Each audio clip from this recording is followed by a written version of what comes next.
Okay, welcome back to another episode of Mental Health Monday with my friend Miss Unique Jordan.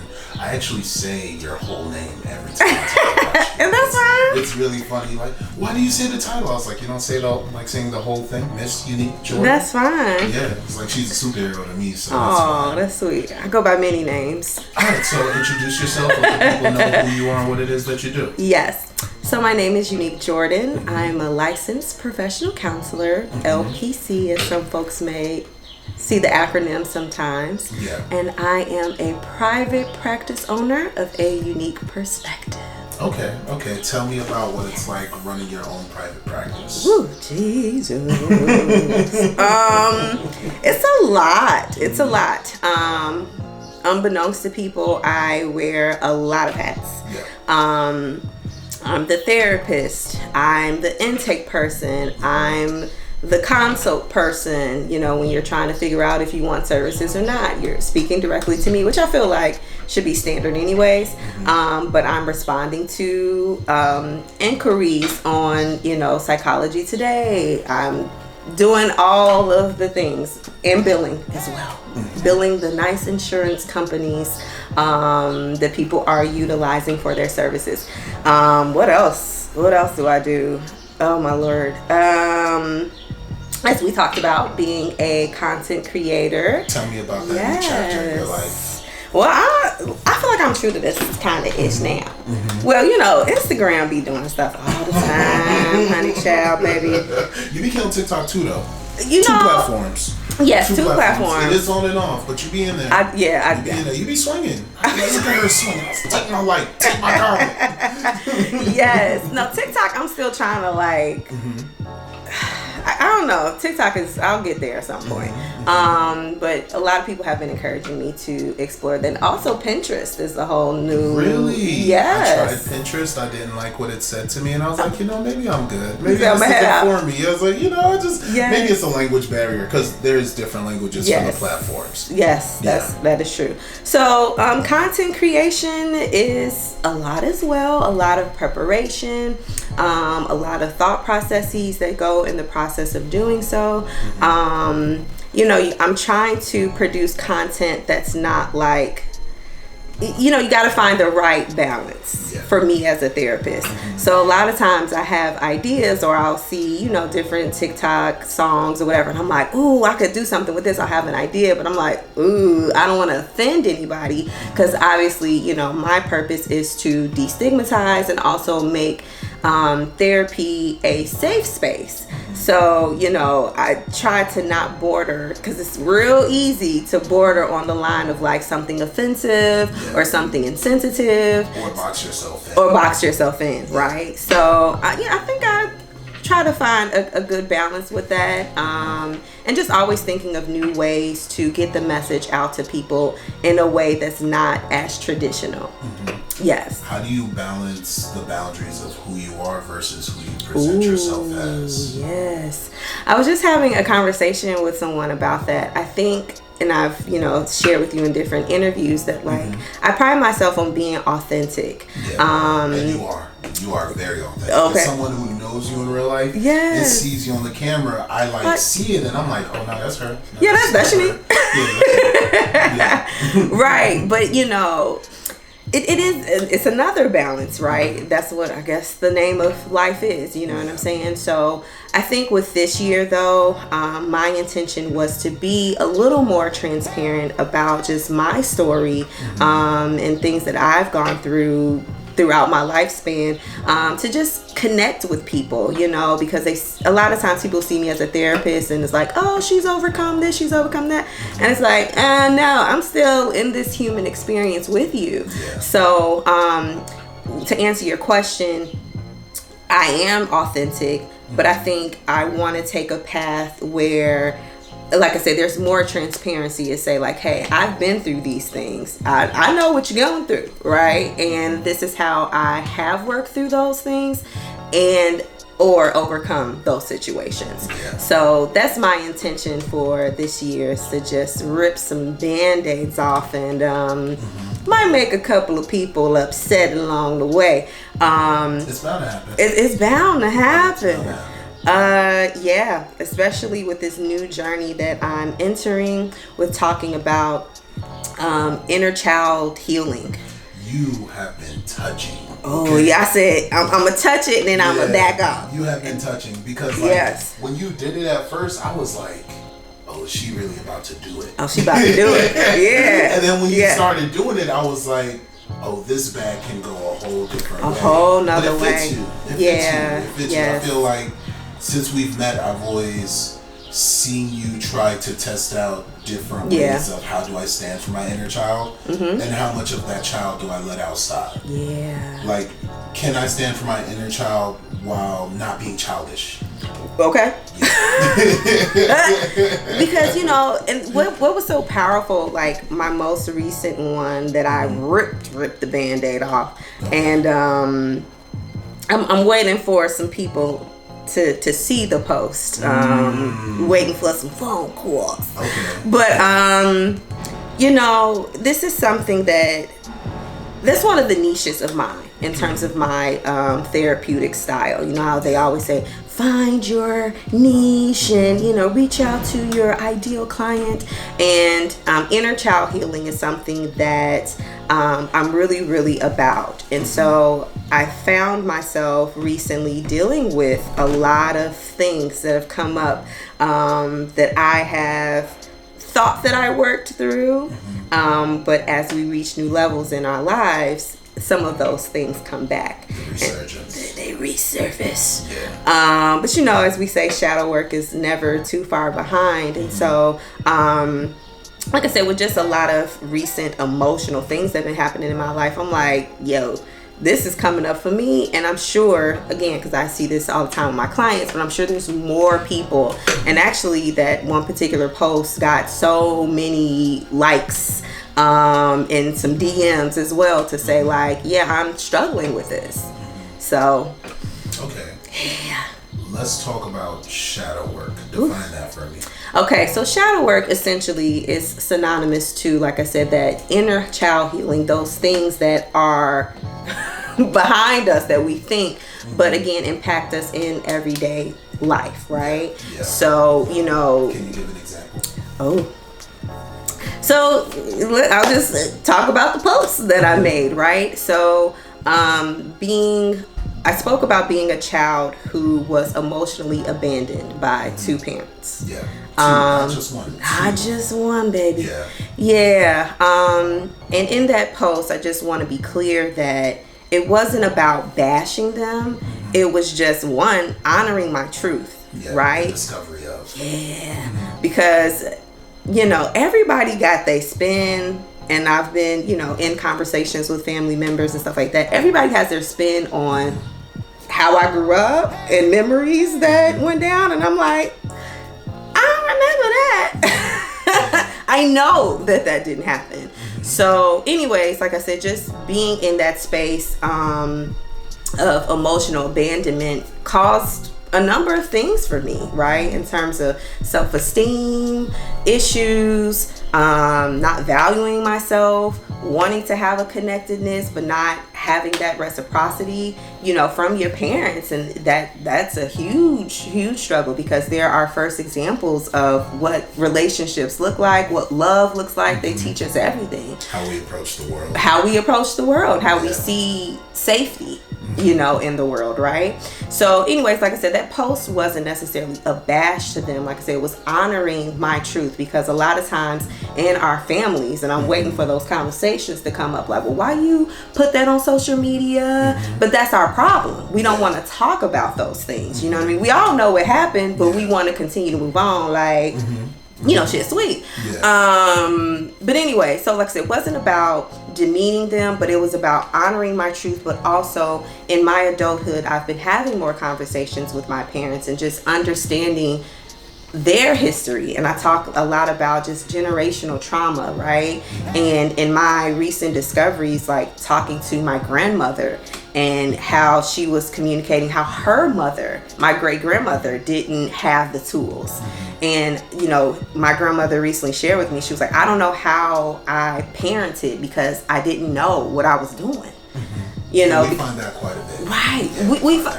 That's heavy. So going back to my parents, you know, just having more compassion for them to be like, dang, you know, you was like 22, 23 with one kid or 4 children. And, you know, we think back to when we were that age, like, what was we really doing? What did we really know? For us, we were cooling. We got to go to college. We got to. Yes, right. So, but anywho's, just the whole inner child healing piece has just been, man, it's been heavy for me. And so recently and this is always a goal of mine, but I've been more intentional about seeking therapy because I'm like, the healer needs some healing. Yes. Okay. Yes. So how do you pour into yourself? Are there people around you who pour into you? Yes. You know, I am grateful to have so many friends from different walks of life, and I know that that's not everybody's experience to have that support, but I have childhood church friends. I have women that I've met in my 20s, at least like 8 or 9 of them, you know, family,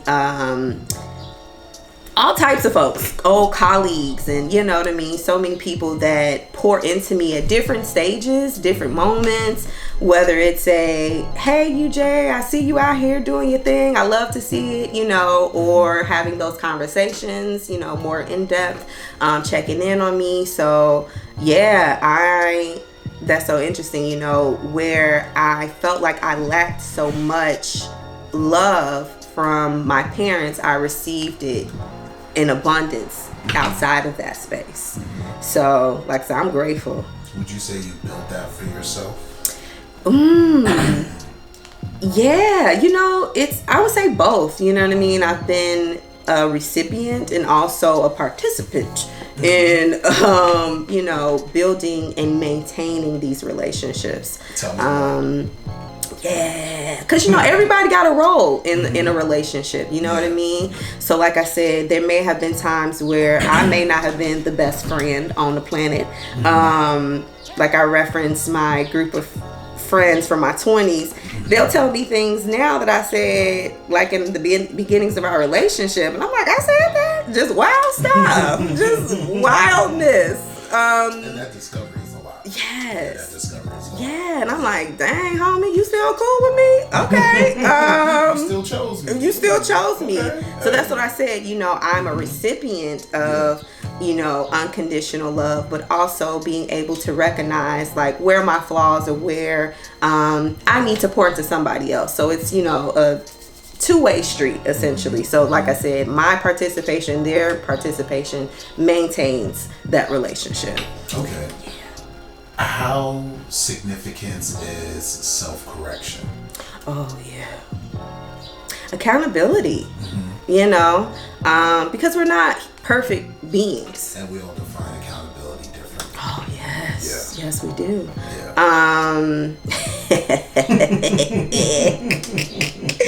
Yes we do.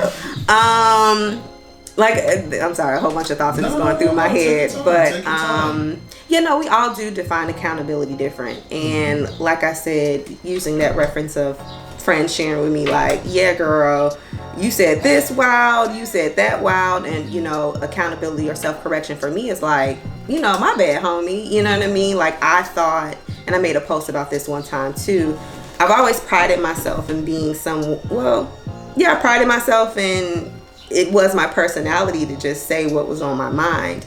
But as I've grown as a woman, you know, just learning that I don't have to say everything that's on my mind. And sometimes it's unwarranted for me to say everything that's on my mind. Just because I have the capacity doesn't mean that I need to flex that muscle. You know what I mean? So I think that honestly, being the most expressive person that I am, that's been the biggest lesson for me, to just kind of like know when to hold them and when to fold them in terms of, you know, sharing my feelings or my thoughts on a situation. Because, you know, again, we talk about this, like sometimes people just want to be heard and they don't want your 2 cents. And I was always like, well, you gonna hear this, but it wasn't always appropriate.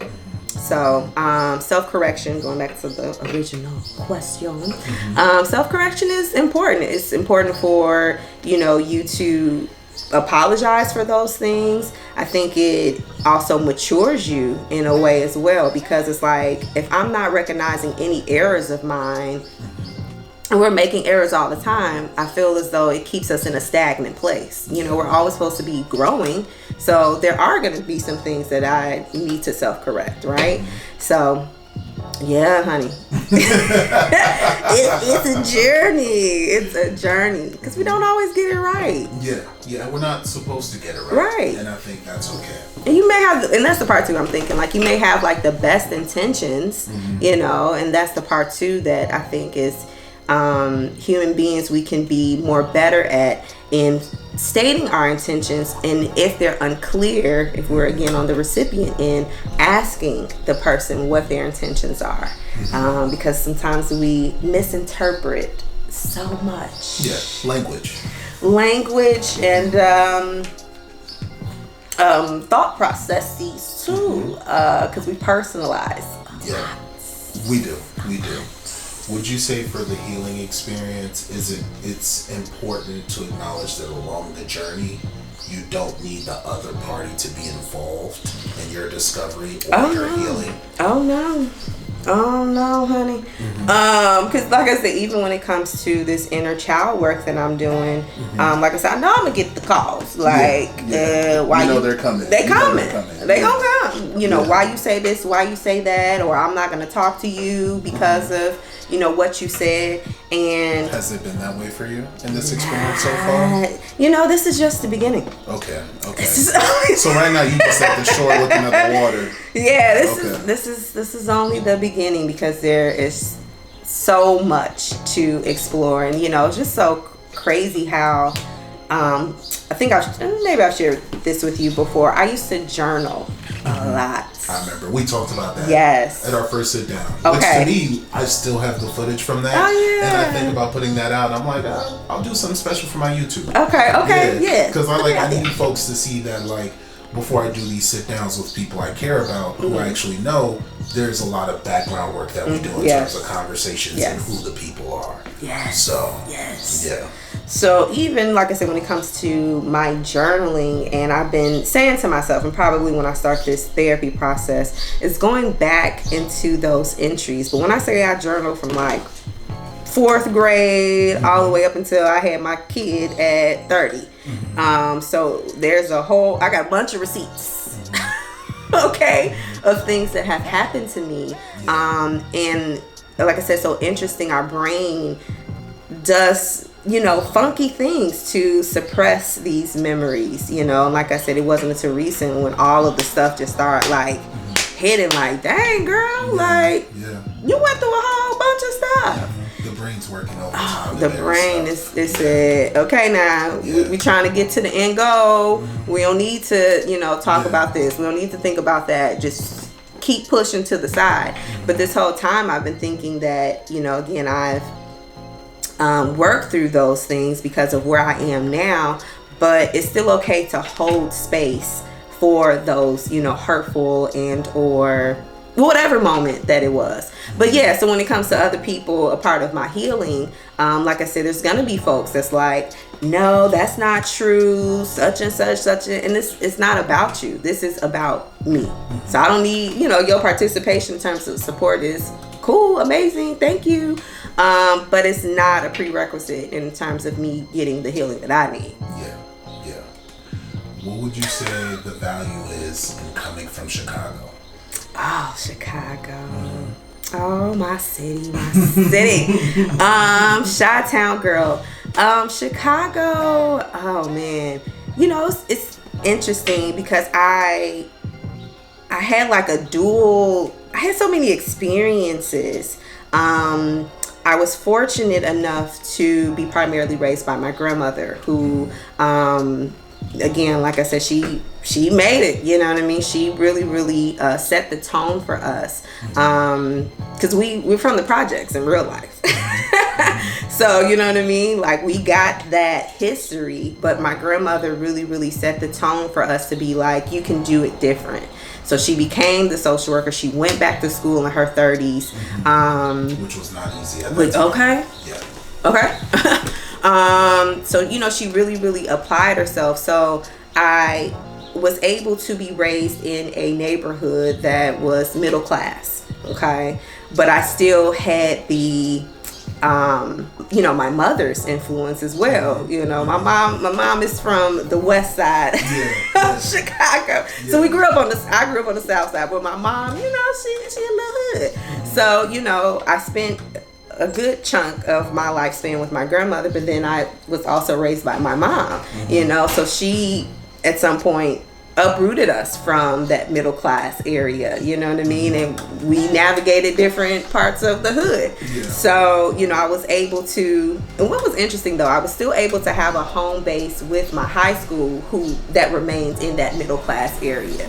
So, you know, I would go to this middle class community, but then go back home to the hood. So it's like I basically had the best of both worlds.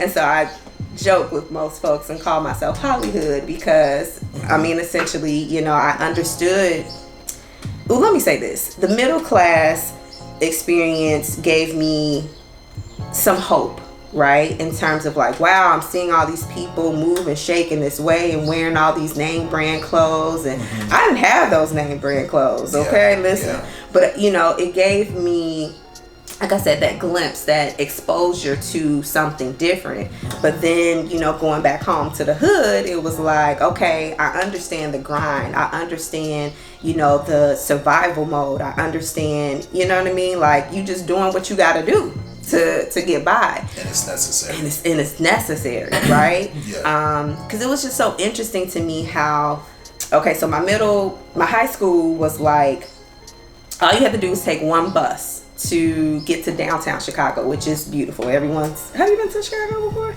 Twice. Okay. I have family out there. Oh, okay. Yeah. So, you know, downtown. Amazing. Beautiful, right? So all I had to do was take one bus from my high school. It was like 15 minutes to get to downtown.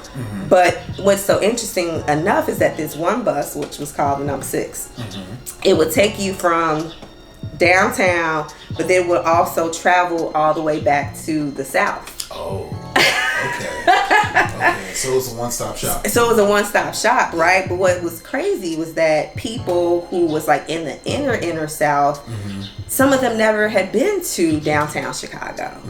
And it's like, all you gotta do is catch, you know, 1 or 2 buses. I mean, I would say Chicago's transit authority is, they cover, you know, a lot of areas. And you guys are clean. You guys keep them streets clean on that side. The presentable side that they're trying to present. Right. Yeah. The north side. But anyways, but yeah, it was just so interesting how, like, again, so many people didn't have that exposure, and I'm like, all you gotta do is just get on a bus. But again, the, you know, people from the hood was like, this all we know. That door was never open. It was never open. But again, they didn't have examples of people being like, hey, I go downtown all the time. Like, come with me. That world was just so like non-existent to them. Also, there's probably a history of we get in trouble for being there. You know, Chicago, you know, as most of us know, is a very segregated city. Still to this day. Yeah. Very segregated. You know, the white folks was on the north side, black folk went on the south, west side, but, you know, we all knew. And then we had, you know, Italian communities and Polish communities and Hispanic communities, but everybody was in their little pocket. It knew, or the understanding was like, you stay where you at. You know what I mean? So, but yeah, Chicago, I'm trying to stay on topic to your, I got you. to your question. Nah, we're here to chat. If you ever want to do a deep dive, I'm like, nah, that's fine. Listen. This time can be used however you see fit. Yeah, but Chicago just really, really taught me work ethic, honestly. And like I said, the fact that I had that taste and that exposure to something greater just really, really pushed me to be like, yo, I got to get the fuck up out of here. You know what I mean? I want to know what else is there beyond that. But like I said, I understand that everybody didn't have that privilege. And And it's just so interesting how we talk about privilege within our community, right? Still, yeah. Across. And it's unfortunate that there are these, tiers and levels to privilege even within our community, because in the grand scheme of things, there's still that huge, disparity. But yes, so Chicago, y'all always be a Chi-Town girl. I still got my phone number from Chicago, okay? Same Jersey. Listen. Jersey, like, what's this 973? Oh, no, it's Jersey. Right, this is Chi-Town. Can't take it from me, But yes, I love my city so much. we some interesting folk. Very honest. Very honest. Yeah. But I feel like we're good people, but you don't wanna cross us. I got you. Okay, so let's talk about getting the fuck up out of there.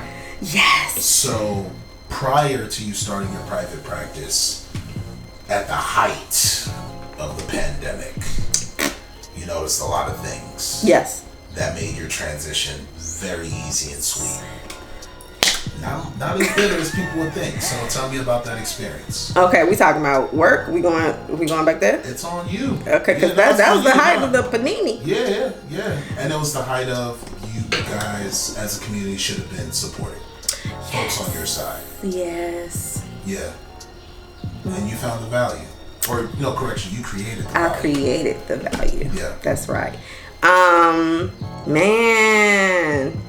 I think probably I talked to you the most about that experience. As I've shared before, I had been working for a local government, Northern Fairfax, Virginia, trying to, be the best counselor that I could be, So as I've shared before, I guess that's a Chicagoan in me. I'm a hustler. So, at any given time, I could have like 59, 11 jobs, all at once. Always trying to, get the shmoney. Yeah. But anywho, so I was working for a crisis center in Fairfax, Virginia. Yeah. I had been there for at least, almost 3 years. I had been working there. Yeah. Yeah, I had a little years.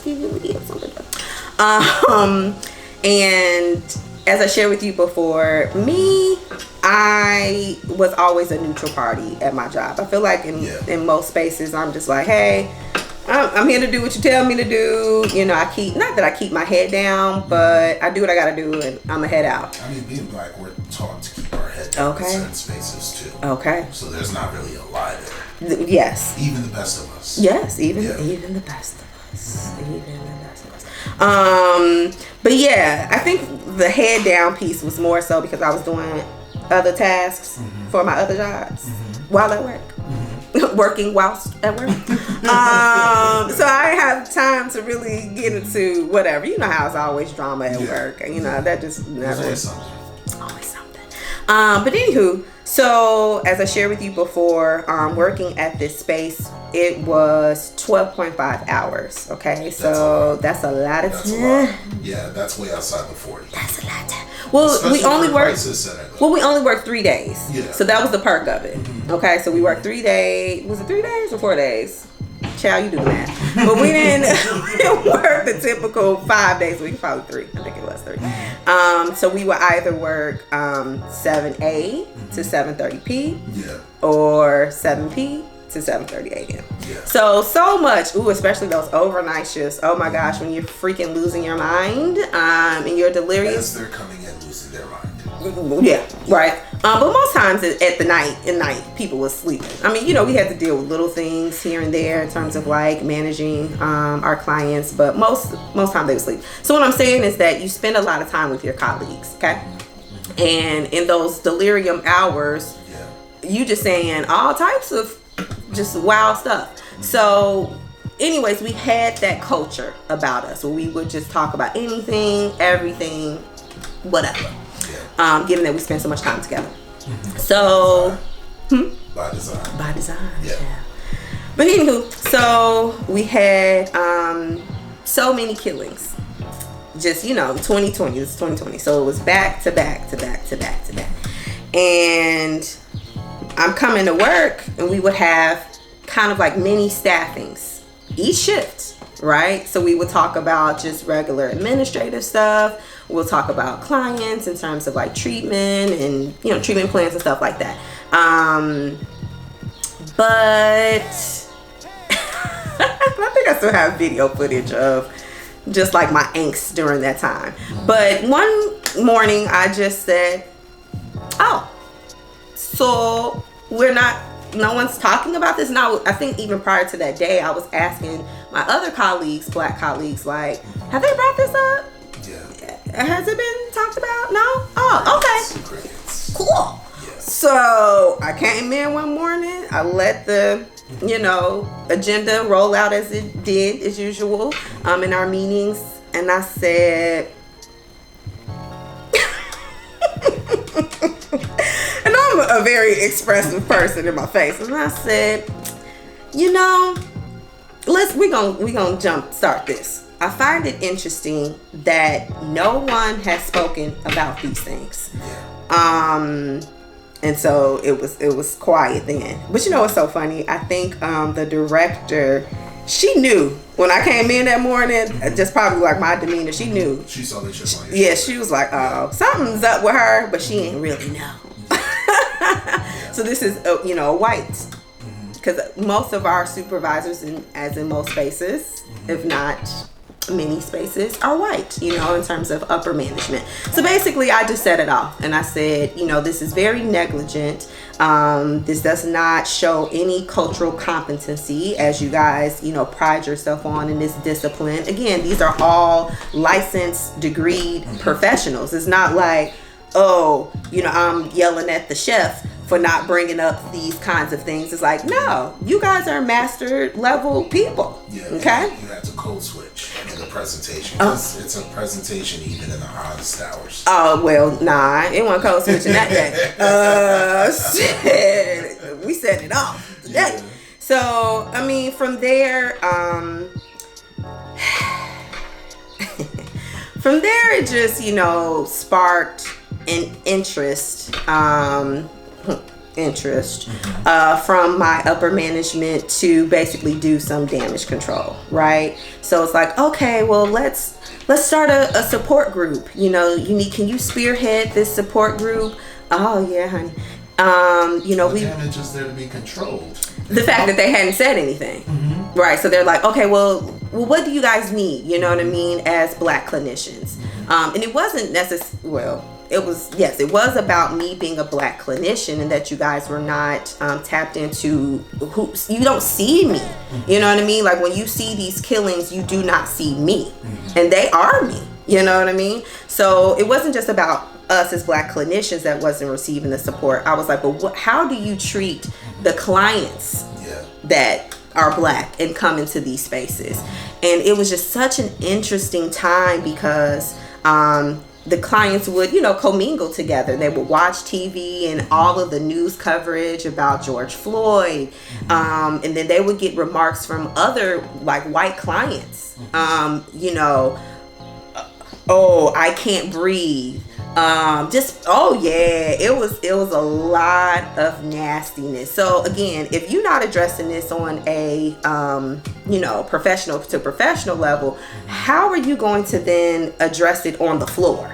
Yeah. Okay. Now let's slow this down. Child, listen. Let's talk about the importance of acknowledgement and all its layers.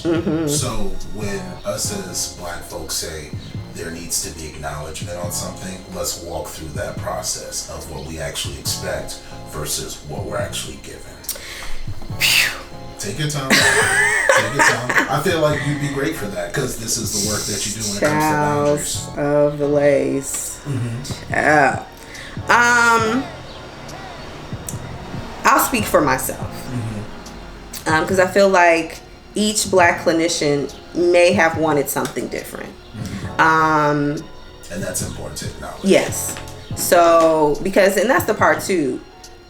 in this whirlwind of things, and not to say that my Black clinicians weren't advocating for themselves prior to, the Ahmads and the Georges, and, there were a lot of microaggressive shit already happening. So I feel as though this kind of like really set it the fuck off, right? Example of microaggressive stuff. One or two examples. Oh boy. Yeah. So as a clinician, we do progress notes. Okay, so we chart, or we pretty much write up a little note about how the client's day was, progress that they made, needs. So let's say a Black clinician may have missed their progress note for the day. Okay. Yeah. You'll get a white supervisor calling them on their off day to say, hey, hey, I see you didn't put that note in for such and such. Can you come in and put it in? Okay. Now let me put this part out. So there are entities in terms of like responsibilities that we have in terms of reporting to insurance, making sure that charts are up to date. Okay, so we do have that responsibility just off GP, general principle. But okay, yeah. So I want you to come off on your off day to do this note that you didn't do. Okay? Whereas we know a couple of white colleagues who don't do their notes, who come in on their next shift maybe a week later. Unbothered. Yeah. Yeah. Unbothered. Yeah. So that's one. Oof.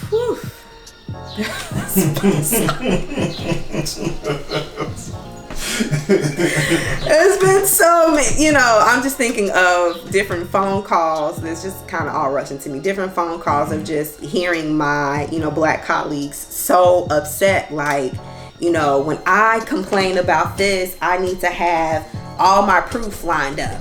But let, my white colleagues say something and their word is bond. Yeah. But I gotta like have a witness. I gotta, you gotta have a whole case. I gotta have a whole case. Yeah. Oh, geez Louise. So, yes.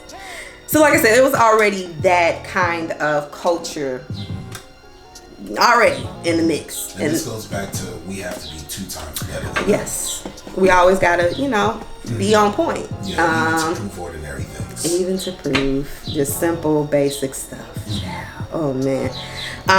So that, like I said, that was happening. But when I say what I needed in terms of acknowledgement, which may have been different from my other colleagues, like I said, due to just their previous, run-ins with upper management. Yes. Because that's the thing too. Like, I ain't really had no beef for real, because I ain't fool with y'all like that. You know what I'm saying? So shit probably went over my head a lot because I was just not wrapped up in it. But anyway, so acknowledgement for me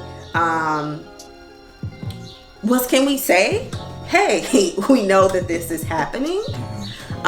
Can we start the conversations, because the culture is happening here too, in terms of, again, there being privileges and microaggressions and all of that stuff. It's happening in our home base. Yeah, and we're literally a part of history. Right. Yeah, right. Our president is someone else's history. Yes, right. Yeah. And you're still playing into past and present things that's keeping our grievances alive, essentially.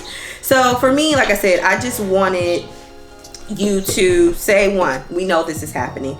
2, do you need a space to talk about it? You know what I mean? Like real conversations, because again, there were so many, and I had a moment too at work, where, we're on the brink of tears. We're questioning our own safety as Black people, you know what I'm saying? And again, just nothing for us. Nothing for us. Yeah. So they said, okay, Unique, why don't you, spearhead, we'll collaborate with you and spearhead this support group for Black clinicians. Can I ask a question? Yeah, sure.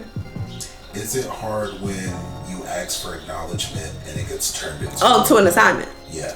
Yeah. Oh, but let me tell you, okay? Sure, it began to no longer, and I would say this, I can't say collectively as Black clinicians. After a while, we said, "Fuck this support group," because it's not keeping the integrity of why it was originally established. And as a therapist, you understand when the integrity is there and when it's like, oh no, it's not. This is just an assignment to everybody here. Right, to check off the box to say, oh yeah, look at what we're doing. Liabilities. Right, yeah, like look at this, great collaboration we got going on. We're really, really addressing the needs of our clinicians and our clients. But when the tables, and that was the part too, it started as a support group of us, just being able to vocalize how we were feeling. But then when it got to the point of like, hey, we want to hold you guys accountable for things that you have done and or are doing present, it became a nuisance. Oh, well, we're going to take more control over this group, and we're going to bring in a third party. I think that's how it essentially dissolved. We're going to bring in a third party because basically it's too hot for us. We're in a hot seat now, and we don't want to take any accountability. So we'll bring in a third party. And I think essentially, because after a while, that's it. I said, child, please, get me out of here. No, this is not my duty, not my assignment to research movies and shit for us to talk about in these, That's what they were expecting of you? Oh, well, it got passed off to some other people too. Like, okay, maybe, this Black clinician can present on this. And it was all Black people. It was all Black people. The work. Doing the work. Yeah. So after a while, I was like, y'all had it. It became watered down. Right. Yeah. They were like, we'll give you homework to distract you guys. Basically. Yeah. Yeah. We'll go watch Hidden Figures, and we'll come together and talk about it. So let me say this though.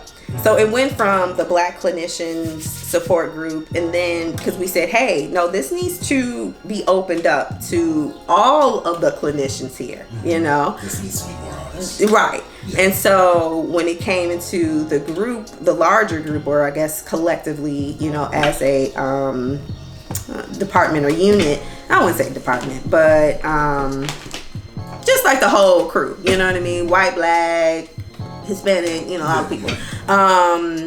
That's when let's watch Hidden Figures and come together and talk about something. So I was checked out at that point, to be honest with you. There were other little shits, but at that point, I think I probably had started my private practice. So, okay, right, sorry.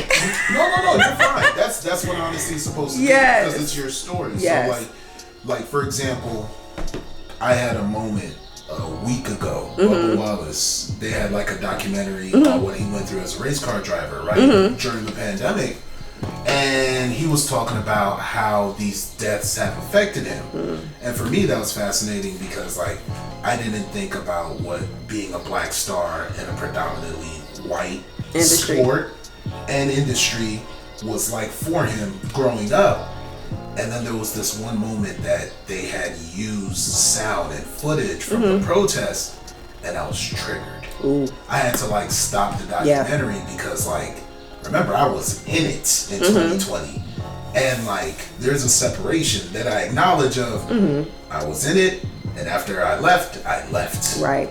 Even the group that I work with, one of the pieces of advice I gave them was, the moment you guys miss a weekend, you will lose your crowd and they will never come back to the stuff you're doing. They're like, what do you mean? I was like, protesting is an emotion and a verb. Right. There's no vacations. Right. And whatever you need to demand, you need to do it now, because if you don't have a list of demands and what your community needs, that's it.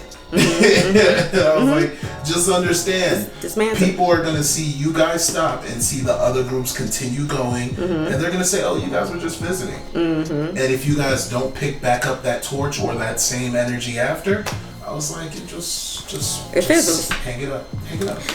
Yeah, and essentially, to your point, The Black Clinician Support Group meeting became, it was started as kind of like a weekly thing, and then it was like, oh, well, let's make this a bi-weekly thing. Because it's getting in the way of work. And let's make this a monthly thing. And so it lost its lost its sentiment.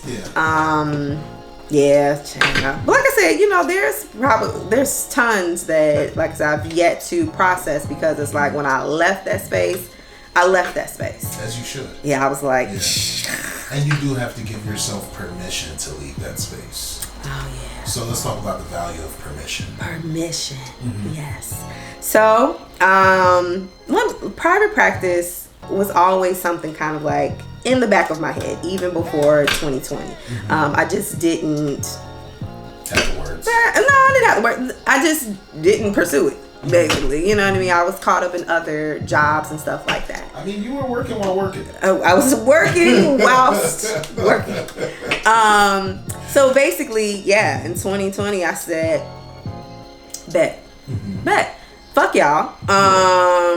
Deservedly so. Fuck y'all. Yeah. And so I hit the ground running, and I told one of my good colleagues who I shared an office with, and she had done private practice before, but I said to her, I said, sis, I'm about to start my private practice. If you with it, cool, but I'm doing it with or without you, homegirl. And gratefully, she jumped on the ticket with me. But yeah, so I did all of the necessary work, which was a lot, trying to start up. I did all the things. And even when I thought I was ready to start, I really wasn't ready to start, because I thought I was paneled with some insurances, and I really wasn't. So it was Can just... you walk me through that? Oh, what was that experience of, oh, damn, I don't have the right folks in my corner business-wise? Because you're a business. So you're a therapist, a content creator, and a business. So you mean in terms of insurance? Okay, so... Because you guys run through insurance for everything. Well, here's the thing, though. So some therapists can elect out of accepting insurance. So it was a choice of mine, and this is, no shade to people who don't fool with insurance, because insurance is a whole nother wild business. But it was a choice of mine, because I'm like, how can people that look like me, afford therapy? Because a therapy session can range from, it can run you like $125. I've seen up to $200. Okay. Yeah, it's real. So it was my intention, because I'm like, I wanted to be at the heart of it all. And it's like, what does my client look like? What are they going through? How can I meet them essentially where they're at? So insurance was a big deal for me. But that process, I didn't have no blueprint. And each insurance is different in terms of, signing you on or credentialing you. So it's not like it's not immediate. No, it's not like, step 1, step 2, although they put it like that, but there's a waiting period.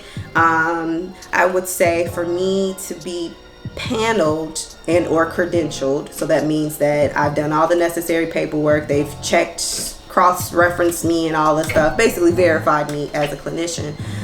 Check. The blue check, yes. The blue check of insurances. That took like 3 to 6 months, depending on the insurance provider. Can that cripple your business as someone that's running your own business? It could, essentially, because, people are reaching, and that was the part too, right? So I thought I was ready to start, and people were reaching out to me, but then when I found out that I wasn't, I didn't have my blue check, it was like, well, since I can't afford you, you know what I mean? So gratefully, I was able to, gratefully able to get it all together. But it could hinder, I don't want to say cripple, but it could hinder a business. So yeah, that was a whole little process. I forgot what you said. I saw you searching. I was like, should I step in? Is this me? Yes, this is you. Me, Jesus? Yes, this is your turn. Because I'm like, I forgot what the question was. Alright, so the business and running your own private practice, wearing so many hats, how do you delegate? Or do you delegate? Who am I delegating to? I don't know. I don't know either. Shoot. Right. I was gonna say, I'll give you my resume. Let me know. Okay, Shoot. you said holla at a player. Yeah, I'm always working Jamaican at all times. That doesn't stop. So just right. let me know. Yeah. Yes. Delegation.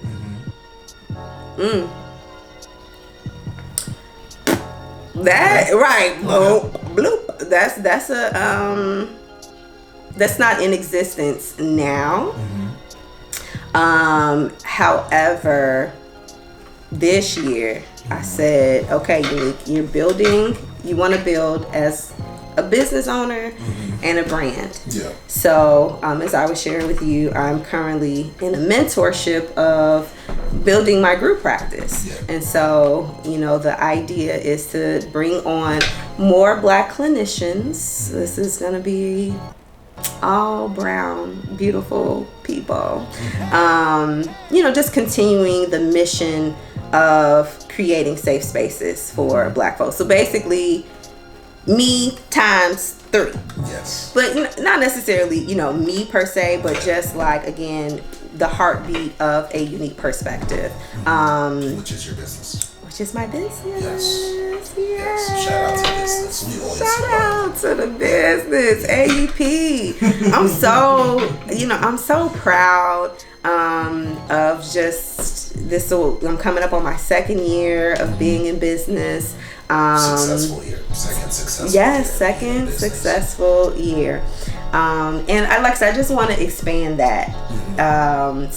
With that will come delegation, hiring a biller to do the things, and just, pretty much having a crew, so that I'm not wearing all these hats. Okay. Yeah. So that's the goal. 2022. Okay. Tell me about UJ. You mentioned that in the interview. You never heard that. And I was like, oh, that's special. That's a childhood name. Yes. Tell me about UJ. UJ. Oh, man. And you know what's so interesting? And that's so funny. I have a client who lives in Virginia, who's from Chicago. And UJ again is a sentiment childhood name I got from my church family. Okay. So it's a funny story behind that. Church was big in your life? Church was big in my life. My grandmother was a Sunday school teacher. Oh, wow. Oh, yeah, honey. Oh, okay. Yeah, I got you. Now, right. Yeah. Make it make sense. Yeah. The math is starting to math. Yeah. But no, she was a Sunday school teacher. So, and I would say that honestly, that was the greatest gift. And I always say this, the greatest gift that she ever gave me was introducing me to God. Okay. I would say that, because that has been he has been a huge staple. So when we talk about unique, how you able to do this, how you able to do that, this is God. This ain't me, child, because I should have been on the stretcher in the hospital for dehydration a long time ago, okay? Because it's a lot. But okay, this is funny. So at one point I lived in Mississippi, okay? Oh boy, Mississippi. Clarksdale, Mississippi. It's a small little town, but a lot of us have relatives in Mississippi. So in the 2nd grade I moved to Mississippi. My mother was this child, I was about to, no shade to my mama, but I think this was her first marriage. Yes. There's nothing wrong with one marriage. Well, now there's nothing wrong with multiple right, exactly. But no, this is her first marriage, and we relocated to Mississippi where the guy was from, where he was living. And there was like this talent show. Basically, in school, we had some form of talent show, and everybody in this little set that I did, it was like some gym aerobics dance I don't know what the fuck that shit was. But we had shirts made. I really don't know what it was. But we had these shirts made and with our initials on the back. Yeah. So I had UJ on the back of mine. So I kept this shirt. I'm like a baby. Adorable. I'm a baby hoarder, low key. Yeah, that's adorable. Like I hold on to stuff. Yeah. So I had this shirt. Oh my God. But I've always been petite. So although I'm telling the story, I had this shirt from like 2nd, 3rd grade until, shoot, I had that shirt for years. Okay. So one day, because I was just so tiny. I just never grew for real. So one day I wore this shirt to church. Okay. But I wasn't trying to let people see the back of the shirt because it was like a V-cut, white little joint. But I think at some point I had like took my sweater off. Okay. So I had on like this, skirt. The back of the shirt didn't match the whole outfit. Okay. So, cause it was different. It was different because the UJ was in red, and I think I had like on a blue skirt. It was whatever. It wasn't matching. But when I took the sweater off, one of my friends was like, "Oh," like it. He saw the initials. He's like, "Oh, UJ." So it was started off as a joke, like, "Why you got this?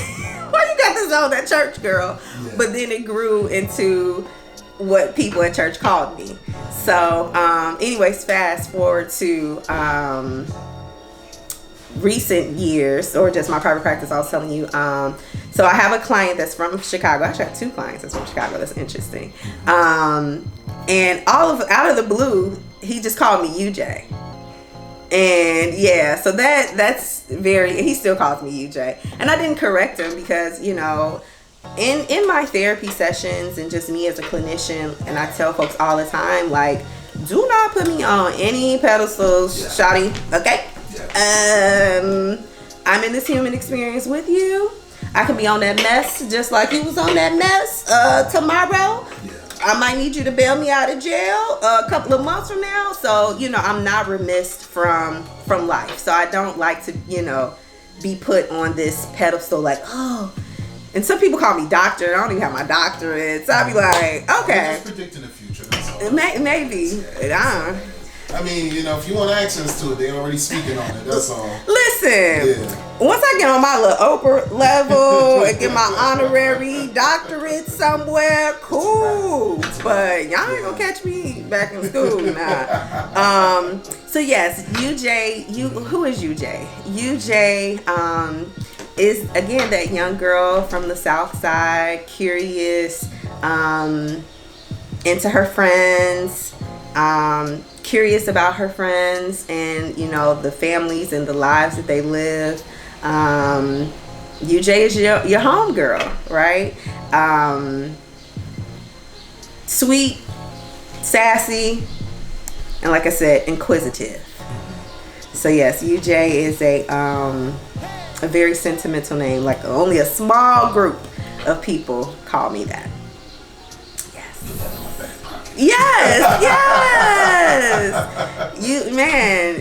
Only church people call me UJ. Yeah.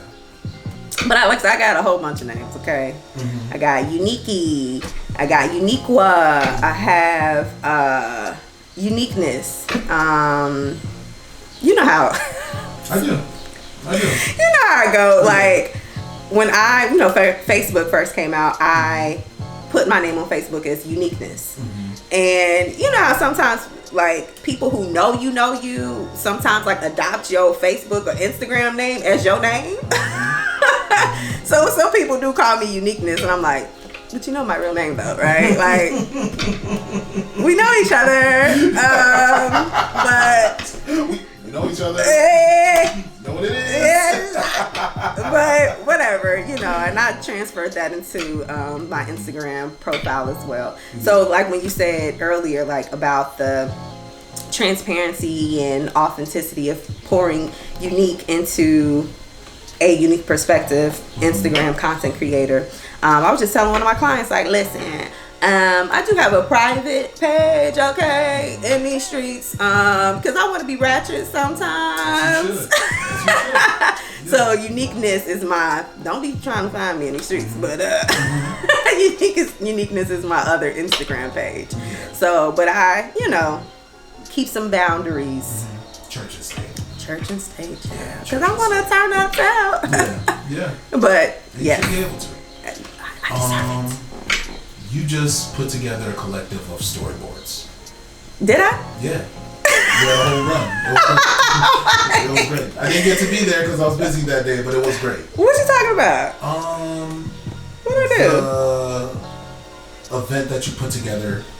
The vision board. People putting together. Oh, yes. Okay. We say storyboards. Storyboards. Yeah, my bad. Vision boards. Vision boards. Ooh. Yeah. Sorry, my contact. Mm-hmm. Why vision boards? What are you looking to bring to life? Vision boards. You know, I feel as though all of us, despite our stories, despite our backgrounds, we have desires. Desires that sometimes we're not comfortable with sharing, desires that we're afraid to come to life, just these inner, wants and needs, right?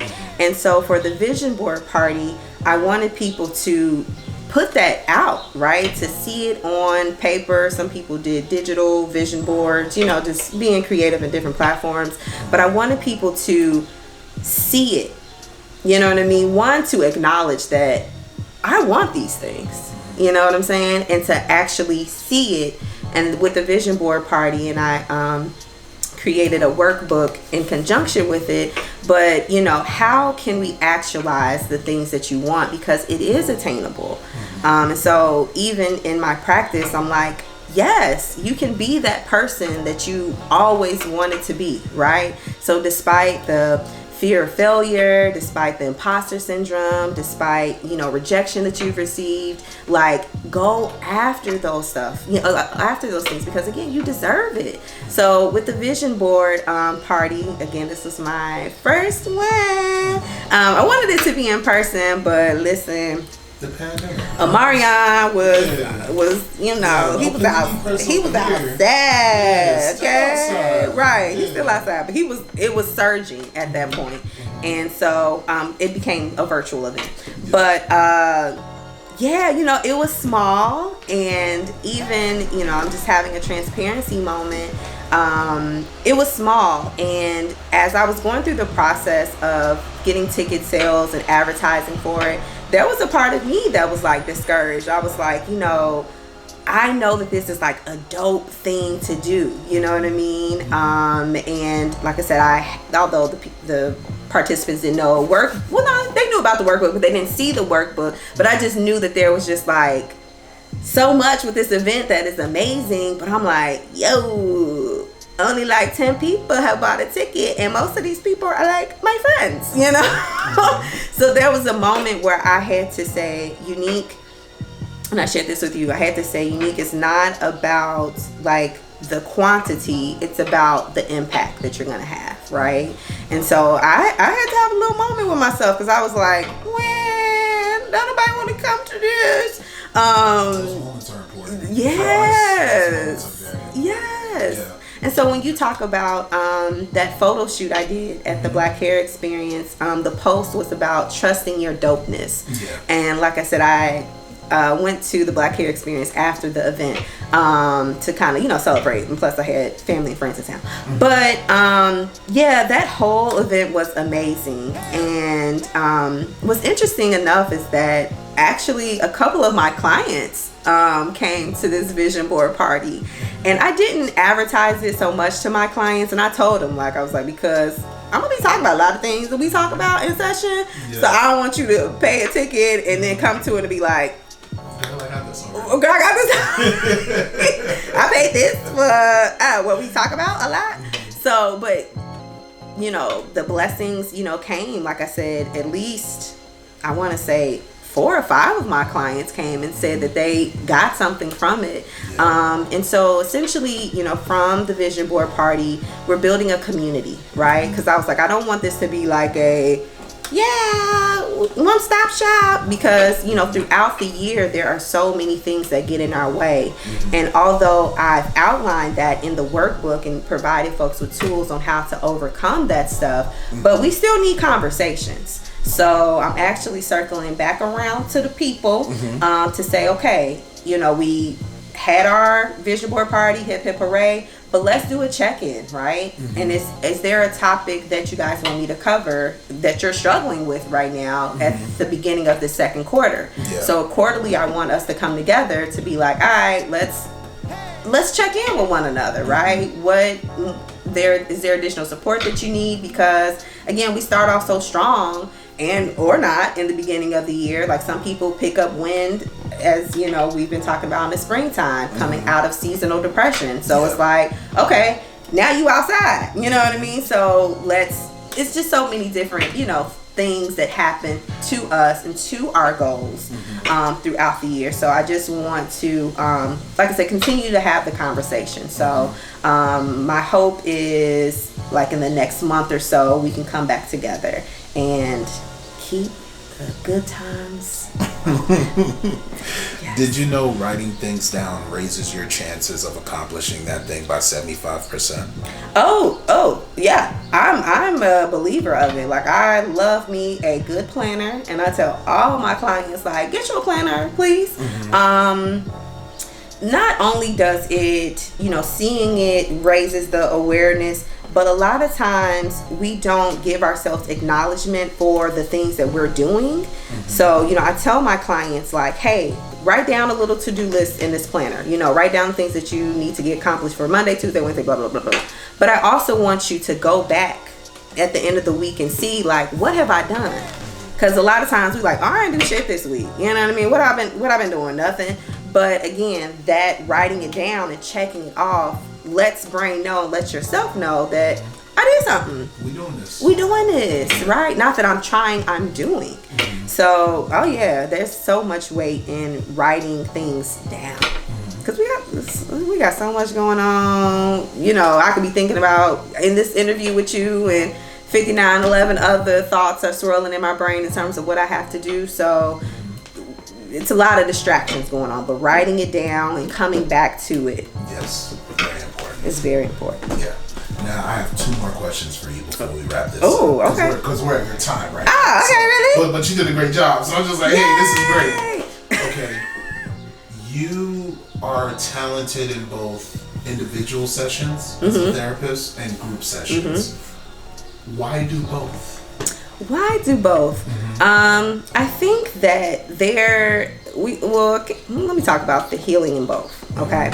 So the healing in individual sessions is that, again, you have that personalized, tailor made, type of session to talk about those, dark corners that you don't want people to know about. And what's so interesting is I've had so many clients say, like, I'm telling you stuff that my friends don't even know. Or I'm telling you things that I haven't told, like, my closest relative.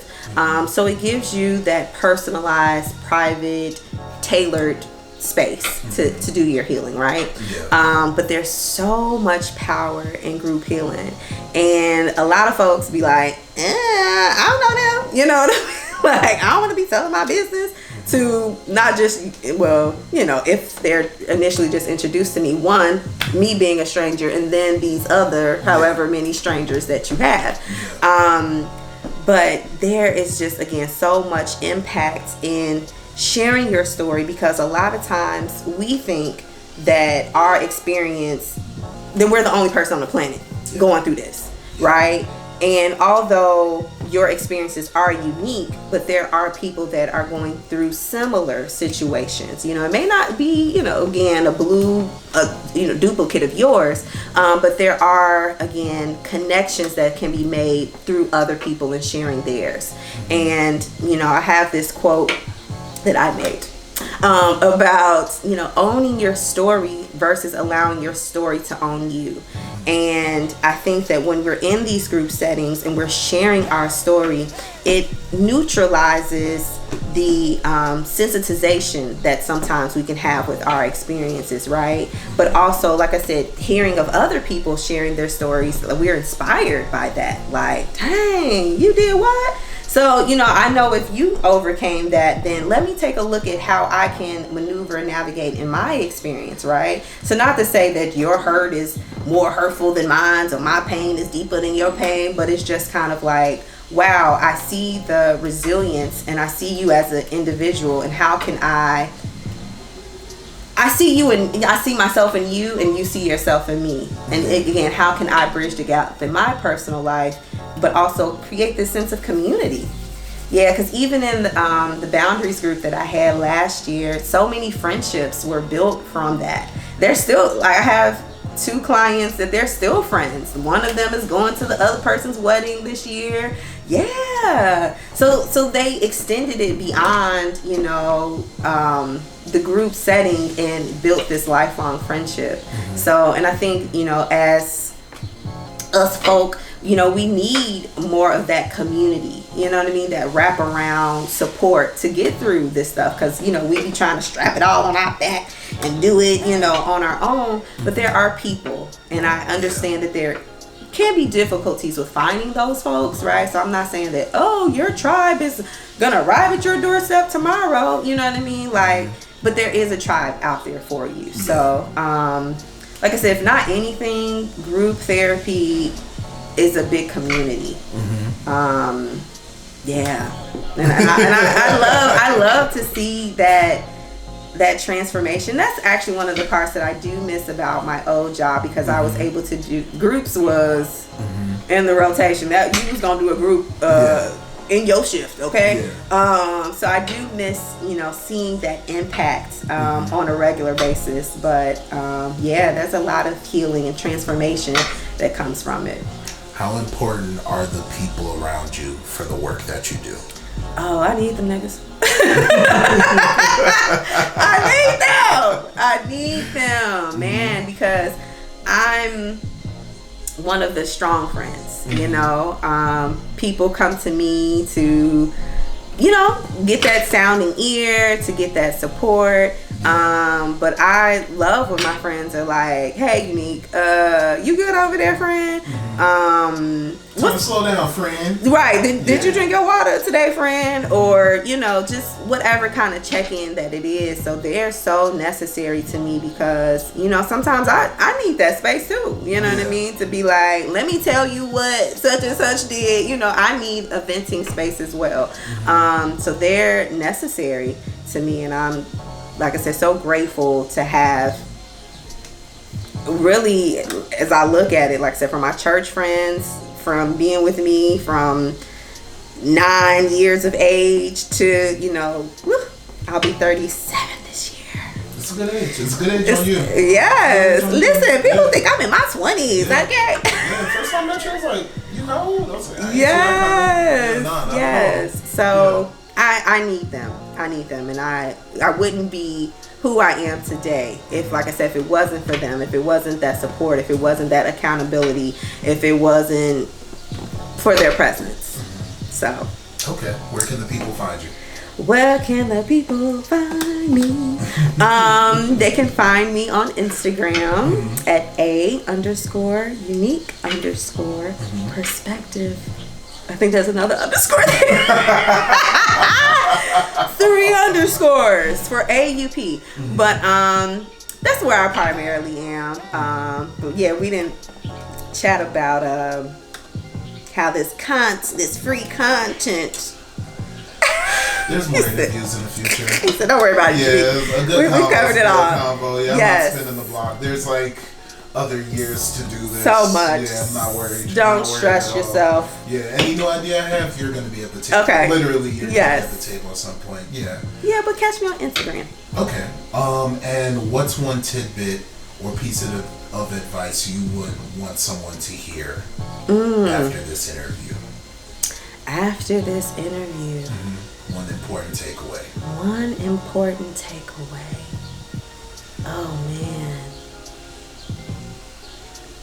Bet on yourself. That's the one that keeps resounding to me. Bet on yourself. We've talked a lot about my transition from being, UJ, inner city girl dealing with abandonment and all that stuff, to me today, being in private practice and being a better parent to my daughter. I still got some hills to climb too. But just bet on yourself, because you're so worth it. I want people to actualize what God created them to be. right? So I'm walking in my superpower, and I want other people to, whatever that is, right, to walk in their superpower and to own it. So take a chance on yourself. Yeah. Yes. All of the things. All right, this has been another episode of Mental Health Monday with Miss Unique Jordan. Peace. We out.